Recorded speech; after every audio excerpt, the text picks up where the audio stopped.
when you're writing any piece of academic output, be it a 200-page thesis or a 50-page paper, starting to write can sometimes be very frustrating. And sometimes it can lead to a lot of anxiety. It can feel very scary. You're in front of this single white page in Word or in any other document system that you use, and you wonder, how should I ever be able to fill 50 pages?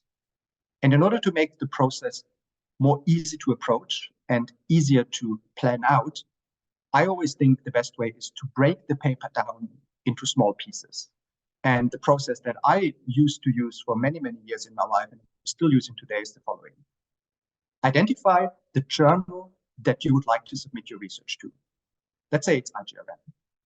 Then go through IJRM, take the past 3, 4, 5 years of IJRM, and look for papers that are similar in style and structure to the kind of paper you want to write. When you write a conceptual paper, look for conceptual papers.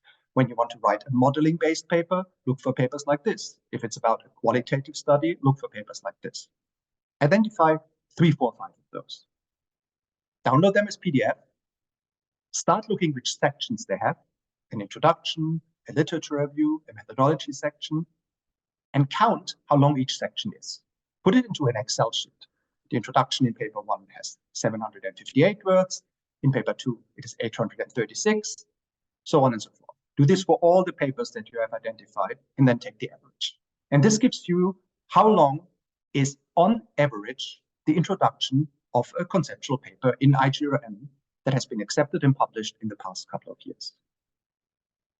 Then take this number and take away 10% or 20%, because you want to be rather on the shorter side than on the longer side in order to have a good length to contribution ratio. So just multiply it by 0.8, let's say. And whatever the number is that comes out of it, you divide that by 150. So 150 is about the length of a paragraph. And this tells you how many paragraphs your introduction, your methodology section, your conceptual framework should have. Then you open Word and make as many bullet points in Word as paragraphs that you have calculated. So you write introduction and make, let's say, 3 bullet points corresponding to the 3 paragraphs that the introduction should have. And then you think, what should the first bullet point be about?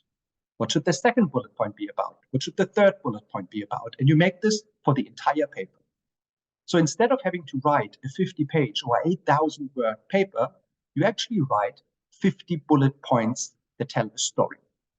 And once you have done this, your task is really easy, because then you just take bullet point by bullet point and write a paragraph about this. And now it becomes really easy to plan, because you say, today, based on the speed of writing that I usually have, I know I can write 3 or 4 bullet points. And then you can plan this out, and when you're done, you're done. And tomorrow you can write another 4, and tomorrow you can write another 4. And in a couple of weeks, the paper will be finished, because you have broken down this very, very huge block of work, which is an academic paper, into little blocks that are much easier to work on and much easier to fit into your day-to-day.